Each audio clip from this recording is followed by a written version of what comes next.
question about mediums before. What's your favorite instrument or tool to use when you're in the studio? That's interesting. I don't have one. Okay. I have whatever I need to create and finish the process. So if it's a palette knife, or if it's my brush, or if it's anything that I need to get the job done, okay? So what happened is, what am I proficient in is that I have trained myself to, if I pick up a tool, a scalpel. Now remember, I'm also a restorer, so I'm proficient at a lot of different tools that we use in the studio to get something done. Stretching canvases, staple guns and hammers and all the things that you need to create the process of getting ready to paint on the canvas. Now, a lot of these guys, a lot of young people go out and buy everything pre-made for them. And it costs them a fortune. But if you can get the raw material and you can put this stuff together yourself, you save a little bit of your money, and then you start getting involved into the process of what we're going to do. Like I draw on, and a lot of times I'll draw on a wooden board. I will sand this thing down. I get a big piece of 8 by 4 foot board, cut it to the size that I want, cut it down to the size that I want, sand it, coat it, get my ground ready, get everything ready. And all the time that I'm doing all this stuff, I'm thinking about how I'm going to respond to this board, rather than going out and just buying it. It has no attachment to me. And so I'm thinking constantly what I want to do and what tools that I need. I would do anything, any tool. A lot of times people say, well, they're watercolors. Watercolors, and I'm going to shout a name out. James Taylor, a colleague of mine, was a watercolorist, and he was a purist in the sense that he did not use anything but the watercolor to get the effect that he wanted. Me, I cheat. Yeah, if I had to use it, well, I just want the effect. I don't care how the process. Okay.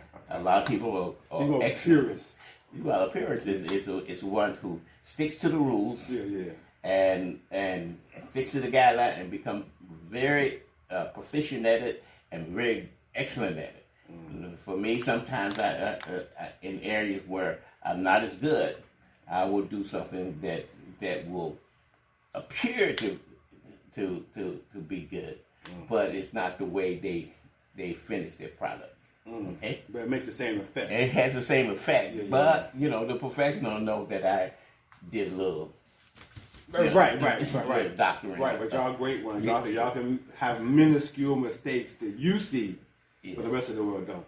Yes, well, that happens, but the other professionals know that you messed up. Okay, and they'll look at it and say, wait a minute, this guy didn't use good watercolor. He went back with an old pink color and they're being picky. It's just being picky. Yeah, we know great ones. Yeah, well, yeah, if you say so. So that's the way that works. And I guess whenever you going to create something, you have to understand that it's like building a house. You have to have the right tools, and you have to have the right things in front of you, so that it becomes easier. Because no matter how you plan something out, especially in art, there's a point in time when the art starts talking to you and you don't control what you're going to do. Let's talk about that. You've been doing great pieces for decades, right?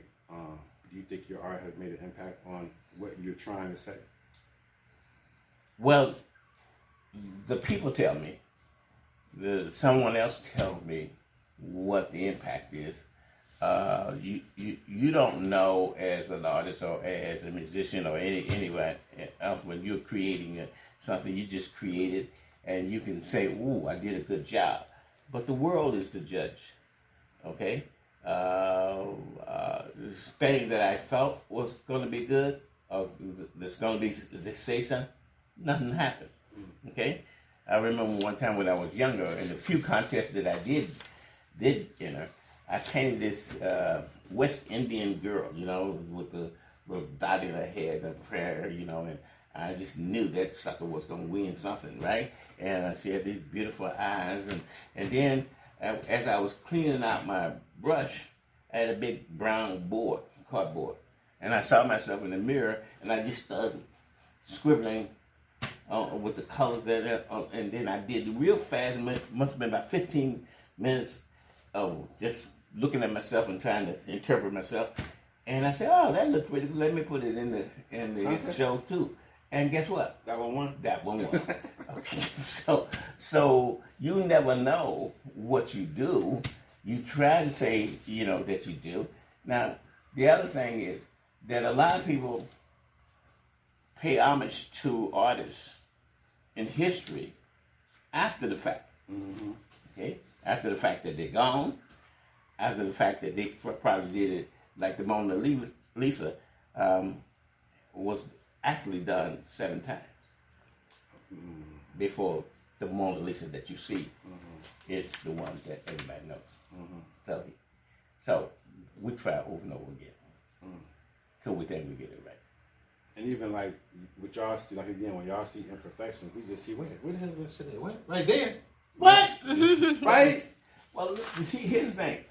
One of the things you want to do is get someone else's opinion also, because we sometimes we become blind to our own artwork. We're so emotionally involved in it, and the best thing sometimes to do is to step away from it and leave it and come back, you know, and or let somebody else see something, whether you see it, what's happening, because it's just like your own little child that you create, right? And you think it's pretty. Everybody else said, "Man, they just had a little ugly baby. Did you see that baby?" You know, but you sitting up there thinking, "Oh, this is a pretty child," but this child ain't not. It's not that they're pretty. Y'all over there chuckling. Yeah, they're over there snickering, and you thinking that you created something. So a lot of times I let one of my biggest critics is my wife and my family, and my colleagues.